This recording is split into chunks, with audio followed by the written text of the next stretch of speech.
You want to ask me on air what you just asked me off the air? Landry, a game time decision for us? He is not for Sunday, but he is questionable.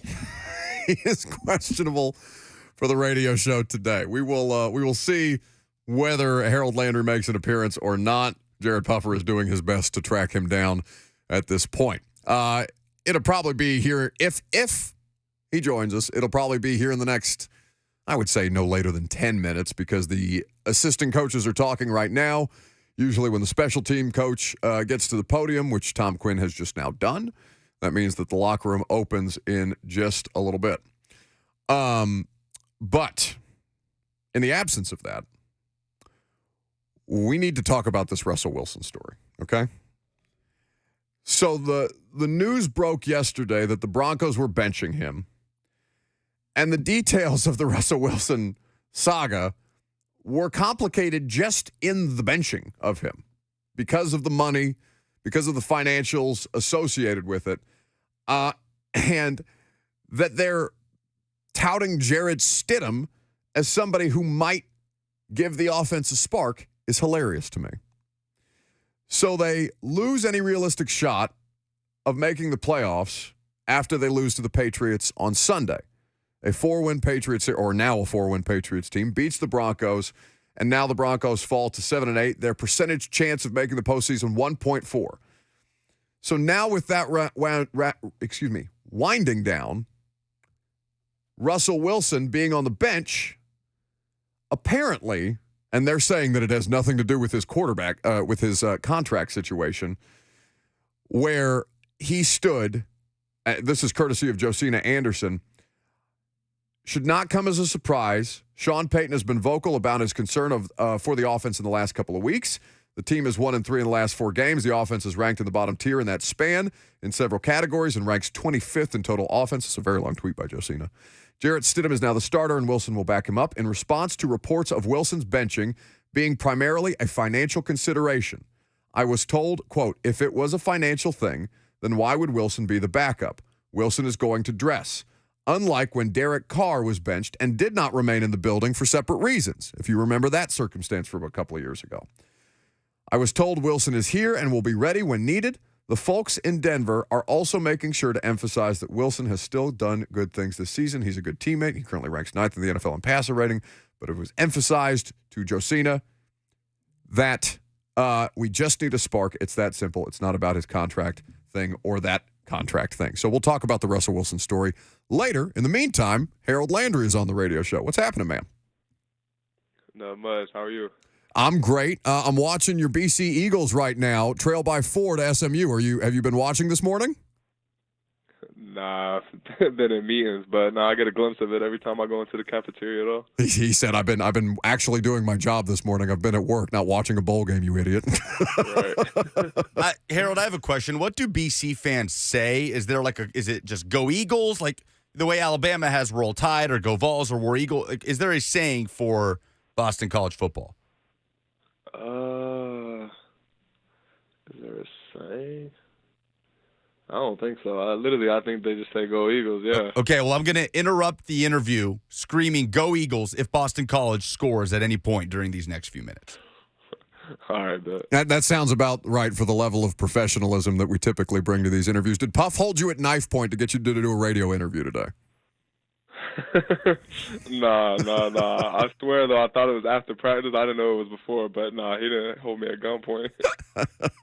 Harold Landry hanging out with us on 104.5 The Zone before they head out to practice. So how are you right now with where things are? It feels like a little bit of a loaded question given the way that the season has gone, but how are you managing things? I'm straight. Like you said, obviously we wish we were in a playoff contention, but I feel like we're doing the I guess like the best we can do, with the situation we're in. We're taking a positive approach each day, just trying to improve and trying to go out here and prepare for Houston, try to get a division win. I don't think of you as an old head, even though you've been there for a while. You're one of the longer tenured players in the locker room. So how have you guys kind of helped keep things together, whether that's you and Derek? I know Jeff's on injured reserve but still around, guys like Amani. How have you guys figured out how to kind of keep things on the rails as best as humanly possible despite that circumstance? I think we just are focusing on what we can control, and just focusing on taking every day, one day at a time, and literally just focus on like winning that day and don't really focus on the future. But yeah, just trying to maximize everything we do here, and yeah, that's pretty much been it. Just controlling what we can control. Effort, energy, setting an example for the younger guys, stuff like that. But yeah, that's pretty much the approach we've been taking.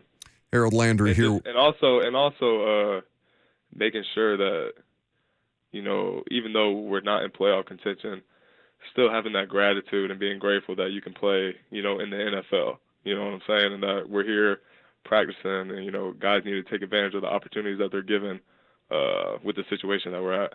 Yeah, it's something that we've been talking about a lot, obviously, on the radio show with this, because there are a lot of dudes who are coming in at this time. There are a lot of dudes who are trying to prove themselves for opportunities, whether it's with you guys next year or on other NFL rosters or whatever the case may be. And for you, I'm sure that probably resonates, particularly given that, you had last season lost the way that it was, that the start of the season seemed, as to be expected. It just takes kind of a minute to get back up to speed on things. And now it seems that while you may not be playing your best football as a team, that you have made considerable progress as far as your game, because, you're just getting better at football by playing more football, yeah?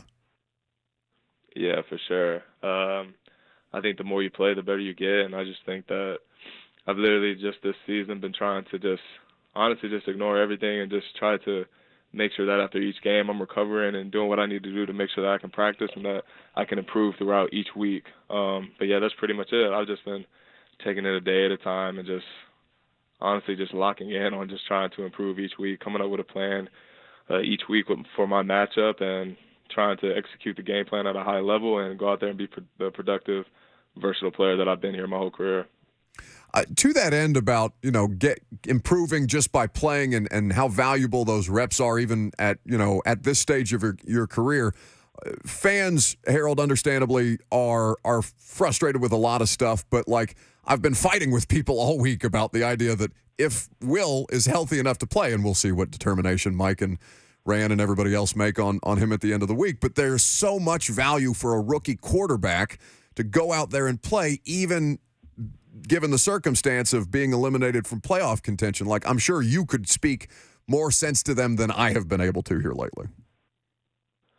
Yeah, I mean, I just think, like you said, every rep is valuable. And I don't know, man. I just feel like even though we're not in playoff contention, these games are critical, not just for, team development, but also individual development. And, for me personally, I want to be able to go into the off season knowing that I finished this season strong and that, I can go in with my head held high and knowing the things that, I did well and can enhance and knowing the things that, I need to improve on. But, yeah, no, I mean, the situation obviously isn't what we want it to be, but you can still take advantage of these opportunities to improve and to be able to go into the off season knowing that you finish this thing strong and you have a positive outlook for the future, you know what I'm saying? Oh, and that you can wreck things in the AFC South. It's a total mess right now in the division, and that you have two of these left to play on the road at Houston. By the way, you can hear that on 104.5 The Zone, noon the kick. And with Jacksonville at your place at the end of the year, that you could knock, if not one, potentially two of these teams out of the postseason, I'm sure would be a nice feather in your cap to end the year. Oh, yeah, for sure. I mean, divisional wins are I don't know. We talk about rivalries and stuff like that. I just feel like it's hard to get a better feeling than a gritty divisional win, man. Which is what this game's going to be. It's going to be gritty, and I think we're doing everything we need to do to prepare for them. And I don't know. Words can't describe the feeling of getting a divisional win. What stands out about the Texans? I know you didn't see Stroud in the first time around, but obviously with the ability to go back and look at the tape of when he has played, and it sounds like he will be expected to make this start this weekend. What kind of stands out about his game and him within that offense? Yeah, I mean he's an electric player. Obviously, with him out on the field, any play could be an X play. We got to do a great job of playing together as a defense. I think if we play together and we execute the game plan at a high level, that we can have success. But he's for sure an electric player. he's got great game strength and balance, and can for sure get the ball down the field. But yeah, I just think if we just execute at a high level, we play with the energy that we were playing with last game, I think we could have some success. Harold Landry here with us on 104.5 The Zone. We'll let him go here in just a little bit so he can get out to practice and get on with his day. Lawan used to play Santa at the facility. Obviously, he is no longer on the team nor in physical shape to play Santa Claus. I don't know if you've seen him lately, but he's like my weight, Harold. He's like 200. He might be below 250 pounds at this point. Who was Santa this year at the facility? I'm gonna be honest. I'm sure it was probably one of the rookies, but I'm gonna be honest. I couldn't tell you. After that walkthrough, I kind of went back home with my family, but I honestly couldn't tell you who was Santa Claus. I think it was a rookie though. Got no time for it. Got to get well, and you've got two young ones at home, right? Right. Yeah. Boys. Christmas with the family. Certainly a thing to be grateful for, as you were talking about being grateful for the opportunity that you guys still have ahead of you. So continued health and success. We appreciate you stopping by, and I'll see you on Sunday. Appreciate you having me. Thank you. That's Harold Landry with us on 104.5 The Zone.